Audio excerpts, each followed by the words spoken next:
샬롬. 오늘 또 하나님께서 주신 복된 하루 속에서 참된 기쁨과 또 감사가 있기를 간절히 소망합니다. 우리가 사순절 지내면서 더욱더 주님의 십자가의 은혜와 또 하나님께서 우리를 향하여 뜻하신 그 뜻과 또 계획들을 잘 이루어 올려드리는 귀한 삶이 있기를 소망합니다. 찬송가 먼저 올려드리는데 364장 내 기도하는 그 시간 함께 찬양하겠습니다.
오늘 허락하신 말씀은 누가복음 11장 2절에서 4절까지 말씀입니다. 예수께서 이르시되 너희는 기도할 때 이렇게 하라. 아버지의 이름이 거룩히 여김을 받으시오며 나라가 임하시오며 우리에게 날마다 일용할 양식을 주시옵고 우리가 우리에게 죄 지은 모든 사람을 용서하오니 우리 죄도 사하여 주시옵고 우리를 시험에 들게 하지 마시옵소서 하라. 우리가 지난 시간, 바로 어제였죠. 기도에 대해서 같이 나눴습니다. 기도가 무엇인가? 기도는 하나님과 나와의 사랑의 대화이다 라고 하는 것으로 함께 또 은혜를 나눴습니다. 그렇다면 정말 여러분과 제가 하나님과 사랑의 대화를 나누고 있는가?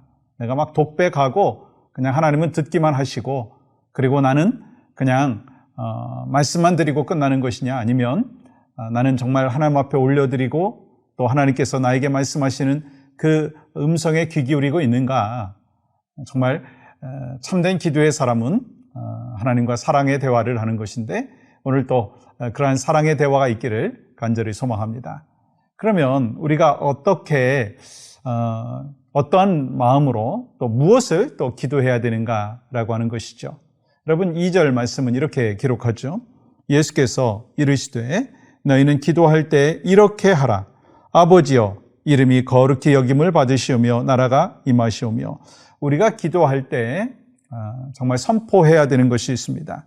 뭘 선포해야 되느냐면 아버지의 이름이 거룩히 여김을 받으시오며 아버지의 이름이 거룩히 여김을 받으시오며. 쉽게 말하면 하나님을 찬양합니다. 하나님께서 정말 천지 만물을 창조하시고 나를 다스리시고 지금도 나와 함께하여 주심을 믿습니다. 이 하나님의 이름이 거룩히 여김을 받기를 소망하는 그 마음이 있어야 된다는 거예요. 그리고 또 그렇게 거룩한 하나님 앞에 나의 삶을 드리고 거기서 끝나는 것이 아니라 또 우리는 정말 삶 가운데 나타나는 거룩한 하나님의 자녀다운 모습이 있어야 된다라고 하는 것입니다. 또한 나라가 임하시오며라고 하는 기도를 하나님께서 원하시는데 이 기도는 뭐냐면 하나님께서 내 마음을 온전히 다스리시고 내 마음에 하나님의 나라가 임하여 주시기를 소망합니다. 내 삶과 내 가정과 내 민족과 내 교회에 정말 하나님의 나라가 임하기를 소망합니다. 라고 하면서 선포하고 기도하는 것입니다. 여러분, 예수님께서 우리가 기도할 때 선포해야 될 것에 대하여 말씀하시고 또 우리가 요청해야 할 그 기도에 대해서도 말씀을 하시는데, 여러분 3절 말씀 보세요. 우리에게 날마다 일용할 양식을 주시옵고. 여러분, 일용할 양식이 뭔가요? 우리가 살아가는 데 있어서 기본적으로 필요한 거예요. 쉽게 말하면 이거죠. 내 문제, 내 건강, 내 직장, 내 가정, 내 경제적인 필요, 내 자녀의 문제, 이거를 위해서 하나님 앞에 기도하라는 거예요. 어떤 분은 이렇게 기도하는 것에 대하여 이렇게 반문할 수도 있습니다. 아니, 하나님은 전능하시고 전지하신데, 아니, 나의 모든 기도의 제목을 아시는데 왜 내가 그렇게 굳이 낱낱이 기도해야 됩니까? 라고 하는 질문을 할 수도 있습니다. 근데 하나님은 우리가 일용할 양식을 위하여 기도하라라고 하는 이 말씀을 주시면서 하나님께서 우리에게 기대하시는 것이 있습니다. 이러한 것까지도 내가 너에게 공급하는 것을 알아라 라고 하는 거예요. 그래서 우리의 문제와 우리의 근심과 우리의 염려, 이거를 해결해 주실 분은 전능하신 하나님, 전지하신 하나님밖에 없습니다 라고 하는 그 고백을 듣기를 원하시는 거예요. 그게 또한 하나님 앞에 영광이 되기 때문에 우리가 모든 것에 대하여 하나님 앞에 아랠 때 그 전지하시고 전능하신 하나님께서 또한 우리에게 응답을 주신다라고 하는 것입니다. 또한 중요한 거는요, 우리가 일용할 양식을 위하여 기도할 뿐만 아니라 죄 사함을 위하여 기도하라 말씀하십니다. 4절 말씀 볼까요? 우리가 우리에게 죄 지은 모든 사람을 용서하오니 우리 죄도 사하여 주시옵고. 우리는 죄 사함에 대해서 기도해야 한다는 거예요. 여러분, 그 이유가 뭔가요? 요한일서 1장 9절은 이렇게 말씀하십니다. 만일 우리가 우리 죄를 자백하면 그는 미쁘시고 의로우사 우리 죄를 사하시며 우리를 모든 불의에서 깨끗하게 하실 것이요. 우리 죄를 자백하면 변명하지 아니하고 핑계치 아니하고 모든 것을 용서해 달라고 기도할 때 하나님께서 깨끗하게 치료하여 주시고 또한 용서하여 주신다는 거예요. 그런데 여러분, 중요한 건 죄사함에 대한 약속하기 전에 한 가지 조건이 있더라고요. 그 조건이 무엇인가? 여러분 4절 다시 한번 보겠습니다. 우리가 우리에게 죄 지은 모든 사람을 용서하오니 우리 죄도 사하여 주시옵고 우리를 시험에 들게 하지 마시옵소서. 저는 이 4절의 말씀을 묵상하면서 한 가지 중요한 사실을 깨달았어요. 그거는요, 이 죄 지은 모든 사람을 용서해야 된다는 거예요. 여러분, 나에게 상처 준 그 사람, 여러분과 저를 힘들게 한 그 사람까지도 용서해야 된다고 하는 거예요. 생각만 하기에도 별로 보기 싫은 그 사람, 그 인간, 용서해야 된다는 거예요. 왜 그럴까요?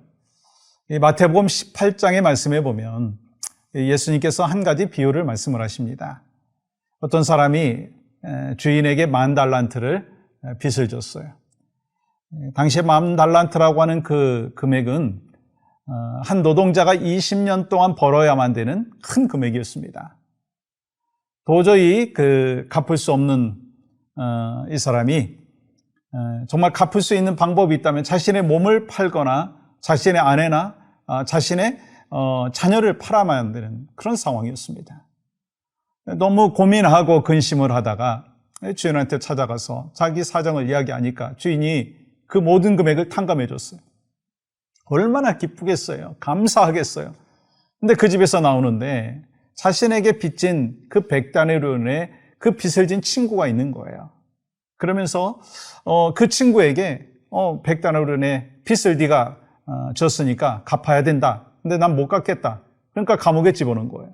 여러분, 그 사실을 알게 된 주인이 너는 10,000달란트를 탕감받았는데 어떻게 100다나리온의 그 금액을 빚진 자를 용서하지 못하느냐. 그러면서 정말 이 10,000달란트와 100다나리온은 그 차이가 60만 분의 1 정도의 작은 그 금액이고 그 차이인데 그것에 대해서 그 주인이 정말 서운한 마음을 갖고 용서치 못한 그 종에 대하여서 감옥에 가두는 그 스토리를 우리는 잘 알고 있습니다. 여러분, 무슨 얘기인가? 왜 주님은 우리에게 용서를 구하기 전에 다른 사람을 용서해 준다고 말씀합니까? 나는 정말 10,000달란트의 빚을 탕감받았는데 죄와 허물로 죽었었던 나를 주님이 구원하여 주셨는데, 그래서 정말 나는 10,000달란트의 그 빚을 탕감받은 하나님의 백성이 되었는데, 내가 정말 어떤 사람과의 대화 속에서 교제하면서 온전히 그 뜻을 서로가 이해하지 못하고, 그러면서 용서하지 못하고, 그러면서 더욱더 그 관계가 어려워지는 그 삶의 모습이 있다면, 이건 너나 정말 이 10,000달란트 탕감받은 사람이나 뭐가 다르냐라고 하는 것을 말씀하는 것입니다. 여러분과 제가 죄와 허물로 죽었었는데 우리 주님이 여러분과 저를 위하여 정말 십자가에 못 박혀 죽으시고 우리의 모든 죄를 대신 탕감하여 주셨어요.